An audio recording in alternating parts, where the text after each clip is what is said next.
Diamante Techno TV, good afternoon. Nandito tayo ngayon sa SMX and medyo second day ng Philippine Society of Mechanical Engineer National Convention, Conference and Exhibit.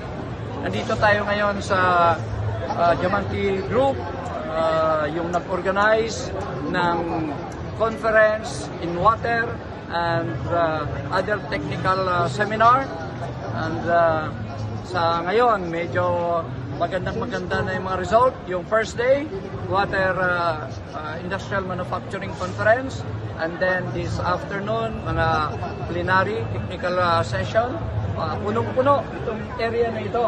And ako yung natutuwa na yung exhibit booth natin ay maraming one of the most visited na exhibit booth. And yung inertia, ito ang pinakamarami na interesado na magnegosyo, bumili, kasi ito daw ay nakakasave ng 30 to 40% ng mga electrical bills natin sa bahay, pati sa industriya. Ang problema, napakataas ngayon ng kuryente.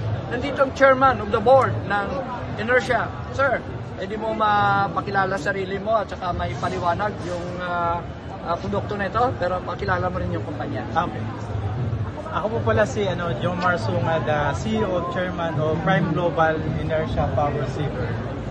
Bali po is ang Prime Global Energy Saver, 15 years na po kami sa industrial na binebenta po namin. Then, ito po yung na-create namin, yung maliit, ito po yung ginagamit namin sa residential, pang-residential. Bakit po siya nakakatipid ng kuryente? Dahil meron po siya tinatawag na power factor corrector na yung electric current excess na nagagamit natin sa bahay, yun po yung kinokorek ng power saver. Kaya po na-establish po namin yung Prime Global Inertia 3 months ago.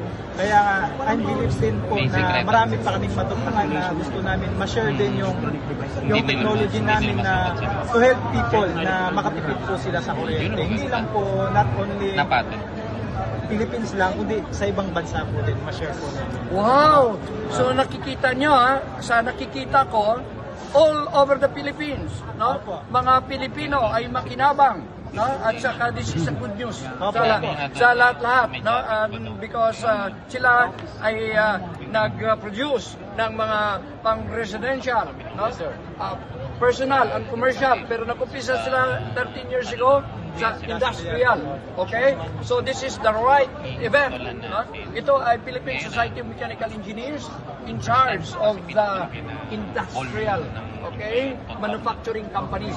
And actually, hindi lang sa industrial manufacturing companies, ay mayroon ding commercial aspect at saka residential personal needs itong mga product na ito. Now, so timing din, ang galing ng Pilipino. Ay ako, international trade practitioner. Okay? And then next year, we will exhibit in all the water conference, power energy conference, and ipopromote namin itong manufacturing conference namin. I will promote PCME, I will promote Philippines, and then I will promote energy savings device. Okay? So, magsama-sama tayo. Okay? Thank you, sir. Please subscribe, Diamante Techno TV. Okay? Thank you. Good evening. Mabuhay tayong lahat. Okay?